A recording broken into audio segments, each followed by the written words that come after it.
আমরা সকলে যেমন ফিউচারকে ভালো রাখার জন্য প্রেজেন্টকে নিয়ে বাঁচি, ঠিক তেমনই আমাদের জীবনের পাস্টকে আমরা সারা জীবনেও ভুলতে পারি না। তাই আজ আমি চলেছি আমার জীবনের পাস্টের জায়গা ঘুরতে, অর্থাৎ আমার ছোটোবেলা যেখানে কেটেছে সেই গ্রামের নাম হীরাপুর। আর আমার সাথে রয়েছে আমার মামার ছেলে গাবলু এবং আমার ভাইজি পুচকু। তো হীরাপুরে ঢোকার পরেই ওখানকার সবার সাথে দেখা হলো আমাদের, এবং সবাই যথেষ্ট ভালোভাবে ওয়েলকাম জানালো আমাদেরকে। তারপর পুচকুকে নিয়ে আমি চলে গেলাম গ্রামের পুরানো বিষ্ণু মন্দিরে। হীরাপুরের যে কোনো অনুষ্ঠানে, বিয়ে বাড়ি কি অন্নপ্রাশন কিংবা যে কোনো অনুষ্ঠানে এই মন্দিরের পুজো করা হয়। মন্দিরটা অনেক পুরনো, তবে এখন মেরামত করে রং করা হয়েছে, তো তা বেশ নতুন নতুন দেখতে লাগছে।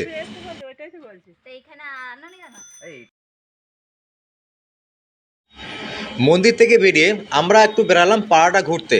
এই পাড়াটায় একসময় আমার ছোটোবেলাটা কেটেছে, এবং এই যে জায়গাটা দেখছো না বন্ধুরা, আমি পুচকুকে বলছি যে এখানে আমাদের আগে বাড়ি ছিল।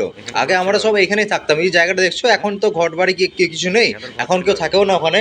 কিন্তু আমার ছোটোবেলা কেটেছে এই জায়গাটাতেই ঘর ছিল। আমার ছোটোবেলা এই জায়গাটাতেই কেটেছে। পুচকুকে আমি বলছি, কিন্তু পুচকু তো এসে কিছু বুঝতে পারছে না যে কী ব্যাপার।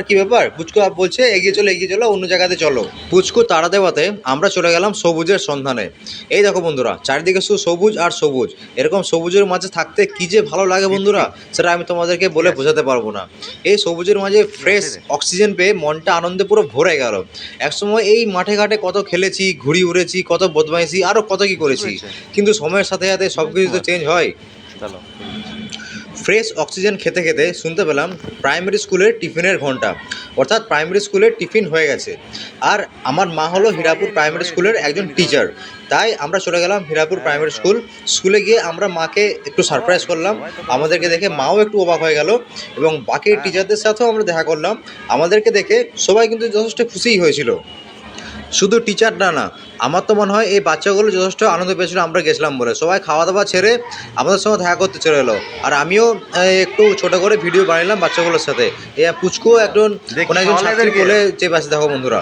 তো মায়ের স্কুল থেকে আমরা বেরিয়ে পড়লাম। এই হলো হীরাপুরের নাট মন্দির। এখানেও অনেক অনুষ্ঠান হয়।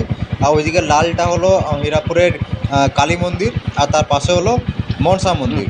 এখানে কালী পুজোটা প্রতি বছর খুব ভালোভাবে যাত্রা পালা গানো হয়। আর এইটা হলো আমাদের হীরাপুরের ক্লাব, নতুন ক্লাব। পাশে পুরনো ক্লাব, যেটা এখন ভেঙে গেছে, ওটাকে ইউজ হয় না। এরপরে আমরা যাচ্ছি ময়রাপুকুর হয়ে। এই ময়রাপুকুর, এটার নাম হলো ময়রাপুকুর, এই পুকুরটার নাম। আমি তো বন্ধুরা এই পুকুরটাতে আমি সাঁতার শিখেছি। আর সত্যি বলতে শুধু আমি না, হীরাপুরের আমার তো মনে হয় প্রায় বেশিরভাগ লোকই হীরাপুরের এই পুকুরটাতেই সাঁতার শিখেছে। আর এখন বেশ জল ভর্তি ছিল, আমার তো মনে হচ্ছিলো একটু আমি স্নান করেই চলে যাই, ডুবটা মেরে দিই একটু, কিন্তু জামা প্যান্ট ছিল না তোর সাথে, তাই আর আমার ইচ্ছাটা পূর্ণ হলো না। আর এইরকম ভাবতে ভাবতে হঠাৎ একটা দারুণ ঘটনা ঘটলো।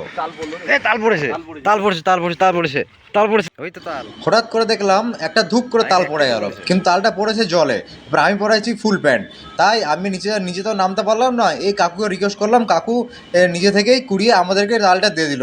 মনটা যে কি ভালো লাগলো আমার, তাল কুড়িয়ে। ছোটোবেলায় ভোরবেলায় উঠে তাল কুড়োতে যেতাম, কিন্তু এখন তো আর তাল কুড়োনোর মতো সেই জায়গাতে নেই। তাই এই কাকুকে অনেক অনেক ধন্যবাদ যে তালটা কুড়িয়ে আমাদেরকে দিল। আমার তো খুবই ভালো লাগলো যে আমি তাল কুড়িয়ে নিয়ে যাচ্ছি বাড়িতে। ছোটোবেলায় ভোরবেলায় উঠে তাল কুড়িয়ে এরকম বাড়িতে নিয়ে যেতে যেরকম খুশি হতাম, ঠিক সেরকম ফিল করছি আমি এখন। ছোটোবেলায় থাকতাম, ছোটোবেলা তাল করে আসতাম ভোরবেলাতে। তো যাই হোক বন্ধুরা, হীরাপুরের ছোট্ট ট্যুর খুব ভালো লাগলো, খুব ভালো কাটলো সময়টা। ছোটোবেলার স্মৃতিগুলো আবার সামনে থেকে দেখতে পেলাম, খুবই ভালো লাগলো, মনটা পুরো ভরে গেল। তো যাক বন্ধুরা, তোমরা সকলে খুব ভালো থাকো, আবার দেখা হবে পরের ভিডিওতে।